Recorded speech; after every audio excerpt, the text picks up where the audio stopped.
Alors le document sur la santé que nous produisons aujourd'hui aborde évidemment aussi les questions médico-sociales et notamment la prise en charge des personnes âgées et des personnes en situation de handicap. Nous avons demandé à Magali Thiebaud de nous rejoindre car elle est vice-présidente à l'autonomie au conseil départemental de Seine-Saint-Denis. Alors Magali, évoquons tout d'abord le sujet des personnes en situation de handicap. Que proposons-nous pour améliorer l'accès aux soins et à la vie sociale de ces personnes? Oui, merci. Alors effectivement, les personnes en situation de handicap rencontrent plusieurs problématiques d'accès aux soins. C'est aussi une population, pour une bonne partie, qui vit encore en dessous du seuil de pauvreté. Et donc, il y a vraiment une nécessité d'agir sur l'offre. Sur l'offre en matière de santé, donc on propose notamment de créer des centres multidisciplinaires dans les établissements de santé, notamment sur des questions dont on parle beaucoup. On a parlé de la psychiatrie, mais aussi tout ce qui est lié aux troubles du spectre autistique, qui sont des troubles assez complexes. Et donc voilà, on propose vraiment d'élargir ces établissements et ces services dans les secteurs de santé, mais plus globalement aussi dans l'offre médico-sociale, puisqu'on peut le voir dans nos territoires, il y a encore beaucoup d'enfants qui sont des fois à domicile, faute de place ou de situation. Et donc notre responsabilité, et le Parti socialiste a envie en tout cas d'y prendre toute sa place, c'est de pouvoir créer en tout cas des places, des solutions pour chacun. L'objectif, c'est aussi de former les professionnels de santé et de mieux articuler les parcours de soins. Et donc de décloisonner nos approches entre les différents secteurs, c'est-à-dire de faire en sorte que les parcours de soins soient coordonnés bien évidemment avec le secteur du sanitaire, mais également avec le secteur médico-social jusqu'au secteur social, puisqu'on sait bien que c'est aussi des personnes en situation de handicap qui ont des difficultés pour accéder tout simplement à leurs droits. Et donc faire le lien entre la médecine de ville, les hôpitaux et les services sociaux sont vraiment prépondérants pour accompagner ces personnes en situation de handicap. Et je souhaitais aussi intervenir, puisque c'est une de nos propositions, sur le champ des personnes handicapées et des personnes âgées aussi, sur la question des aidants familiaux. Ils ont été aussi au cœur de cette pandémie-là. Notre responsabilité et notre volonté, c'est aussi de les accompagner, de les informer et aussi de pouvoir mettre en place des solutions de répit pour leur permettre de souffler, et donc à travers des plateformes de répit ou de l'accueil de jour notamment. Merci Magali. Je veux à ce stade-là d'ailleurs saluer, j'espère qu'elle nous écoute, Samira Lal, qui est la secrétaire nationale aux questions de handicap. Elle ne pouvait pas être là physiquement ce soir, mais c'est elle qui a travaillé sur le projet, donc je voulais que hommage lui soit rendu, puisque c'est elle qui a aidé Boris dans l'élaboration de ce projet, en tout cas sur la question du handicap.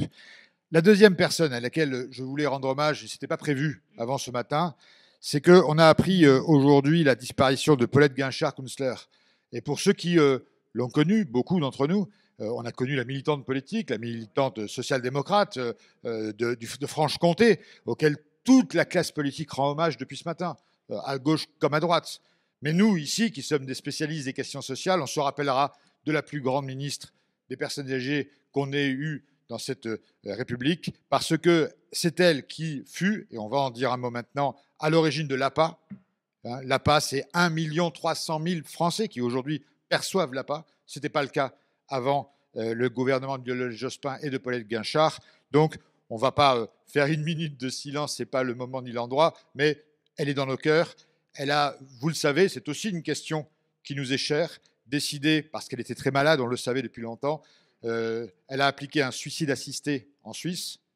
Eh bien, le dernier acte militant de cette femme, ça a été encore une fois de plus un geste de femme libre et un geste de conviction très forte. Et c'est vraiment, vraiment du fond du cœur qu'on pense à elle ce soir.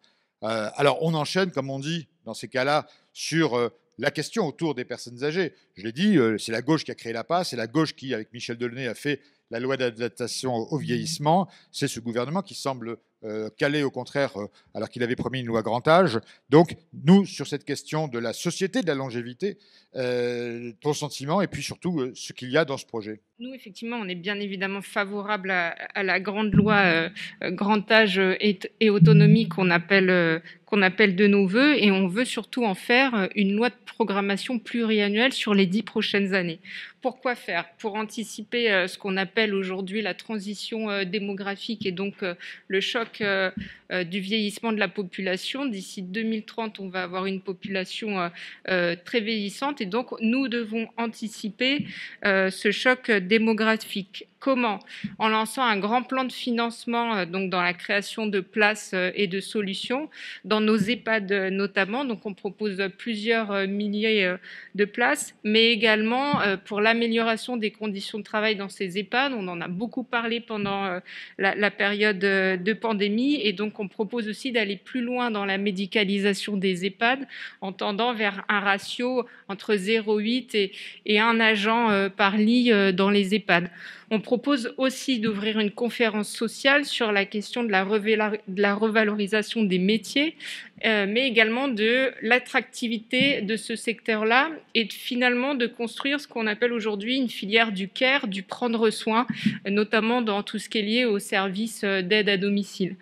La transition démographique, c'est aussi faire en sorte que la société inclusive de demain, elle réponde au choix des personnes. Le choix des personnes aujourd'hui, et notamment des personnes âgées, c'est aussi de pouvoir rester chez soi le plus longtemps possible. Et donc l'enjeu et le virage domiciliaire qu'on va devoir accompagner, il est vraiment prépondérant. Et donc le maintien à domicile, c'est aussi de pouvoir structurer le secteur de l'aide à domicile pour vraiment favoriser cet accompagnement-là, mais c'est aussi de pouvoir développer d'autres types d'accompagnement, comme par exemple l'habitat partagé, qu'on pourrait bien évidemment mettre en place en favorisant une prise en charge adaptée pour nos personnes âgées. Et puis aussi, la société inclusive de demain, c'est comment est-ce qu'on prévient les accidents domestiques. Luc en parle souvent, c'est à peu près 10 000 décès par an qui pourraient être évités si on prévenait davantage. Et enfin, la société inclusive de demain, c'est aussi changer de culture et de paradigme, c'est de passer d'une société de l'adaptation à une société qui conçoit ses dispositifs, ses futurs quartiers d'emblée accessibles aux personnes vieillissantes ou en perte d'autonomie. Et à ce niveau-là, il faut aussi que dans notre politique d'urbanisme, on adapte notre espace public différemment à travers du mobilier, mais à travers aussi des centres de ressources qui soient au plus près de ces personnes âgées ou handicapées d'ailleurs. Merci. Merci. En rappelant que tu es la vice-présidente chargée des personnes âgées dans le département de France le plus jeune. Tout à fait. Donc c'est une caractéristique. Merci en tout cas d'être venu nous parler.